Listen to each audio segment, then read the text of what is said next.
दोस्तों, अगर आज आपकी जेब खाली है, अगर घर की हालत खराब है, अगर लोग आपको आपकी पढ़ाई, आपकी शक्ल या आपकी गरीबी की वजह से हल्के में लेते हैं, तो इस कहानी को अंत तक सुनना, क्योंकि ये कहानी सिर्फ डॉक्टर एपीजे अब्दुल कलाम की नहीं है, ये कहानी आपकी भी है। ये कहानी हर उस लड़के और लड़की की है जो हालात से हारने की कगार पर खड़ा है। तमिलनाडु के रामेश्वरम में समुद्र के किनारे एक छोटा सा कस्बा है। वहीं एक साधारण से घर में एक बच्चा पैदा हुआ। नाम रखा गया अब्दुल कलाम। पिता नावों की मरम्मत करते थे, माँ घर संभालती थी। घर में न टीवी था, न पंखा, न सुविधाएं, लेकिन जो था वो था ईमानदारी, मेहनत और संस्कार।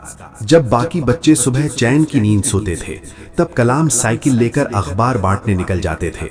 कई बार हाथों में छाले पड़ जाते थे, कई बार लोग पैसे देने में देर कर देते थे, लेकिन उन्होंने कभी शिकायत नहीं की, क्योंकि उन्हें पता था ये मेहनत उनके घर के लिए है और उनके सपनों के लिए है।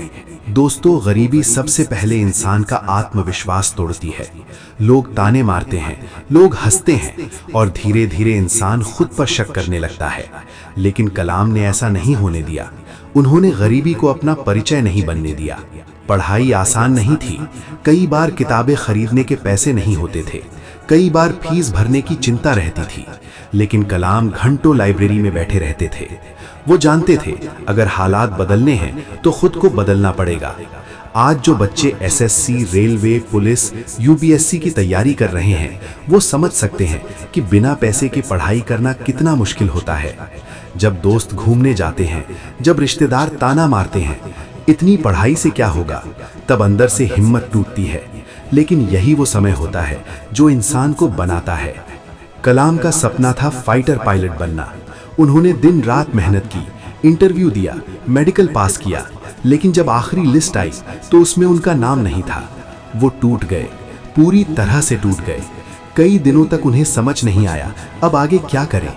सोचिए दोस्तों, जिस बच्चे ने बचपन से मेहनत की हो, जिसने हर उम्मीद एक ही सपने पर लगा दी हो, और वही सपना टूट जाए तो दिल पर क्या गुजरती होगी।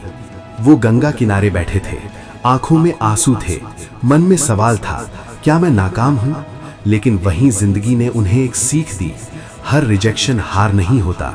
कभी कभी भगवान हमें उस रास्ते से हटा देता है जो हमारे लिए नहीं बना होता। यही असफलता उन्हें विज्ञान के रास्ते पर ले गई। उन्होंने तय किया, अगर मैं आसमान में उड़ नहीं सकता तो मैं ऐसा काम करूंगा जिससे मेरा देश उड़ान भरे। और यही सोच उन्हें इसरो तक ले आई। इसरो में काम करना आसान नहीं था। संसाधन कम थे, तकनीक सीमित थी और दबाव बहुत ज्यादा। जब भारत का पहला उपग्रह प्रक्षेपण यान SLV-3 लॉन्च हुआ और वो असफल हो गया तो पूरा देश निराश हो गया। मीडिया सवाल पूछने लगी, लोग ताने मारने लगे, लेकिन उस समय उनके गुरु सतीश धवन ने जो किया वो हर नेता, हर अफसर, हर शिक्षक को सीखना चाहिए। उन्होंने असफलता की पूरी जिम्मेदारी खुद ली और कलाम को पीछे रखा ताकि उनका आत्मविश्वास न टूटे। कुछ समय बाद जब वही रॉकेट सफल हुआ तो सतीश धवन ने कलाम को आगे किया और कहा, इस सफलता के असली हकदार डॉक्टर कलाम हैं। यहीं से कलाम ने सीखा, सच्चा इंसान वही होता है जो असफलता में ढाल बन जाए और सफलता में सीढ़ी। इसके बाद कलाम ने भारत के मिसाइल कार्यक्रम को नई दिशा दी। अग्नि, पृथ्वी, त्रिशूल, ये नाम आसान नहीं थे, दबाव बहुत था, लेकिन उन्होंने कभी अपने सिद्धांत नहीं छोड़े। जब भारत परमाणु शक्ति बना तो कलाम का ध्यान शक्ति दिखाने में नहीं बल्कि देश को सुरक्षित बनाने में था।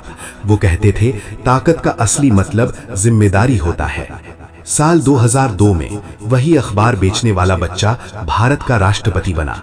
सोचिए दोस्तों, एक गरीब परिवार का बच्चा देश के सबसे बड़े पद पर पहुंचा, लेकिन उनके अंदर जरा भी घमंड नहीं आया। राष्ट्रपति भवन में भी वो वही साधारण इंसान रहे। सादा कपड़ा, सादा खाना और सबसे ज्यादा समय छात्रों के साथ, क्योंकि वो जानते थे भारत का भविष्य उसके युवाओं में है।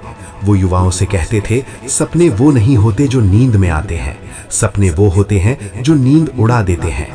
दोस्तों, अगर आज आप एसएससी में फेल हो गए हैं, अगर रेलवे में नंबर कम रह गए हैं, अगर लोग कह रहे हैं छोड़ दो पढ़ाई, तो याद रखिए कलाम भी पहले फेल हुए थे, लेकिन उन्होंने रुकना नहीं चुना।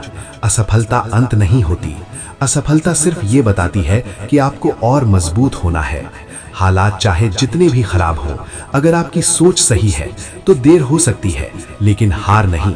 इसलिए खुद पर भरोसा रखिए, मेहनत करते रहिए, क्योंकि याद रखिए, एक अखबार बेचने वाला लड़का भी भारत का राष्ट्रपति बन सकता है। अगर आपको ये कहानी पसंद आई हो तो वीडियो को लाइक करें, चैनल को सब्सक्राइब करें और कमेंट में लिखें, मैं कभी हार नहीं मानूंगा।